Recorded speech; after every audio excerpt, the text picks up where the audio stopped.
Welcome back, folks, to the last few minutes of the Brian Beatty Real Estate Show here on the Big Talker, 1250 WTMA and WTMA.com. We've covered a lot of ground today, but I want to finish this show today with talking about what I think is really important for you to consider if you're going to sell your house right now.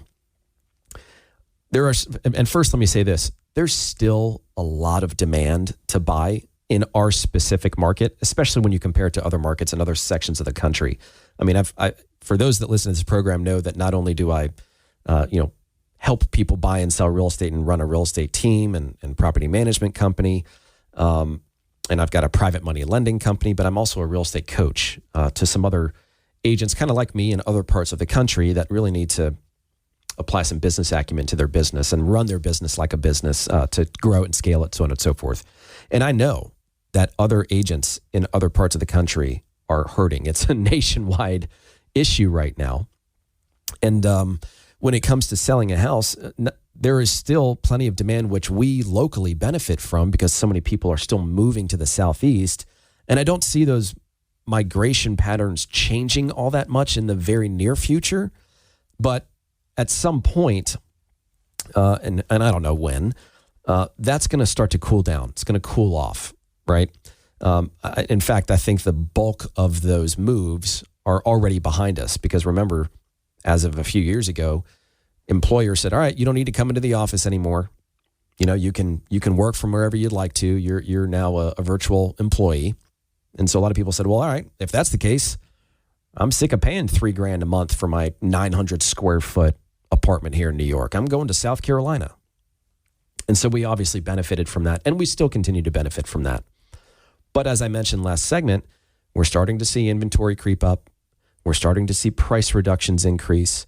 We've got a lot of people that are competing with new construction communities that are offering massive incentives to buyers that they just are having a real tough time matching.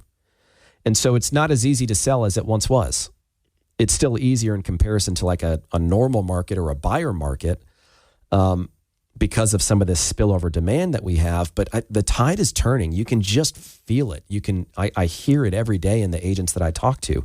The numbers are starting to show it. And the real challenge that I think we need to sometimes take a step back and realize is that real estate's a lagging indicator of the economy. It's the biggest contributor to inflation, but it's a lagging indicator of the economy. So we're not really going to feel, quote unquote, the effects, at least on paper, for 6 to 12 months after whatever happens. So the fact that we're starting to see it now means that maybe the top of the market's likely behind us. We might still have some appreciation runs in some areas of the market, but in most instances, it's flat. In other words, when we're looking at comparables, when we go on a listing appointment, when the seller says, hey, I'd like to sell my house, we'd like to have you come over and present a plan to help us sell our home for the most money possible or sell it in the quickest amount of time possible, whatever it is the seller's trying to accomplish, and we're doing our research. What has changed, a big fundamental change, is instead of looking at comparable sales and saying, all right, well, we know that properties are appreciating at X percentage, right? So when something sold 6 months ago, we now need to determine what that house would have sold for today, right? So we're inflating the sales price of recently comparable sales to catch them up to the market now. Well, now we're looking at comparable sales and we're saying, all right, if this is what it sold for a few months ago, this is likely what it's still going to sell for today. There's a little bit of a sliding scale there, right? I don't believe in absolutes because real estate is it is a location-driven market. Your neighborhood could be different from the neighborhood right next to you.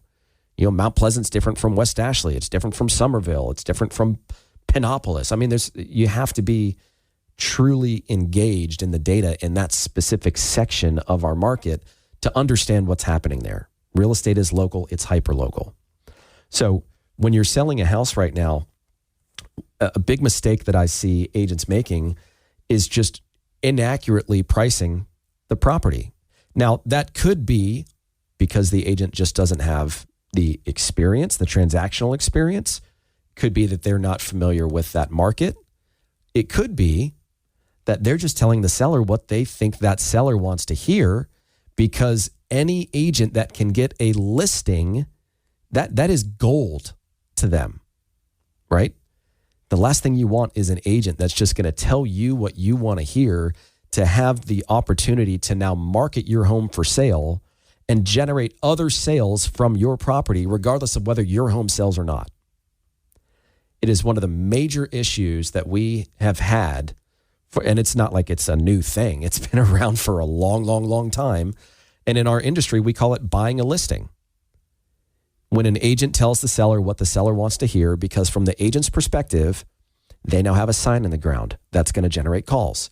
They now have a marketing opportunity that's going to generate calls. And as tough as it might be to hear, the truth is, and this is what we talk about on this show, the truth is they might not care whether your home sells or not, because they're going to use it to find other people that they can help, that hopefully might be more realistic on their price. I don't know. But that's the reality. And that's probably a tough thing for you listening to hear right now, but that's just the truth. And it's unfortunate, but it happens. So let's be real about it. Now, obviously, you hope that the agent that you hire not only knows how to effectively price a property, but is, integrity based and is going to tell you the truth, even if that means not getting your listing. And I think that's such a big differentiator, between agents with experience, maybe those without, because a lot of people that need to sell a home to pay their bills are going to treat it like a sales job. So just be careful of that. When you sell your house, you should sit down with that agent, and they should. Here's how I do it, because I don't believe in bringing in like a packet of, comps with a predetermined price and just hand it off and say, yeah, your price per square foot's in your neighborhood, or, $250 a square foot.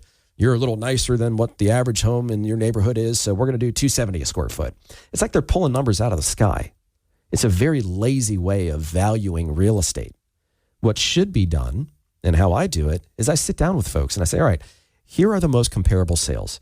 Let's look at each one, and let's look at how an appraiser would make adjustments to these properties based on when they sold, where they are, the condition, upgrades, materials, and concessions associated with the sale.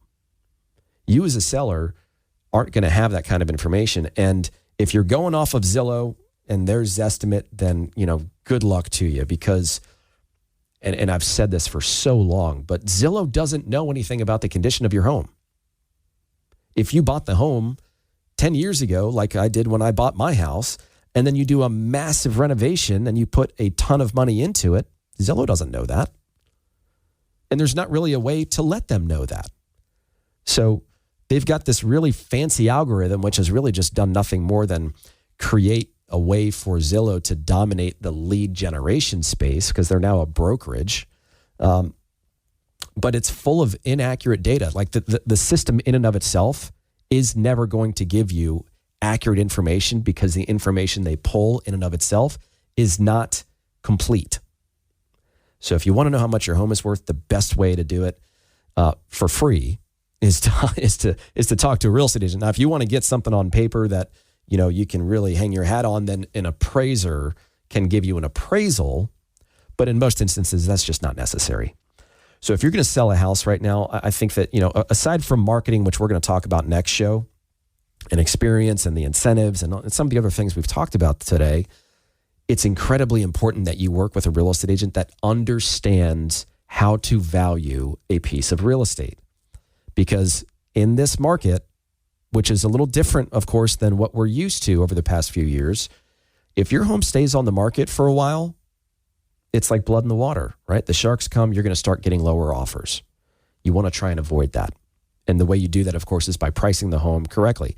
Now, at the same time, I will just say before we go that there are some markets with limited comparable sales that provide you as a seller with the ability to kind of push the envelope on pricing. And if you have the ability to ask maybe a little bit more and kind of set a new bar for what homes are worth in your area, go for it. More power to you. But be careful. Hire the right agent for you.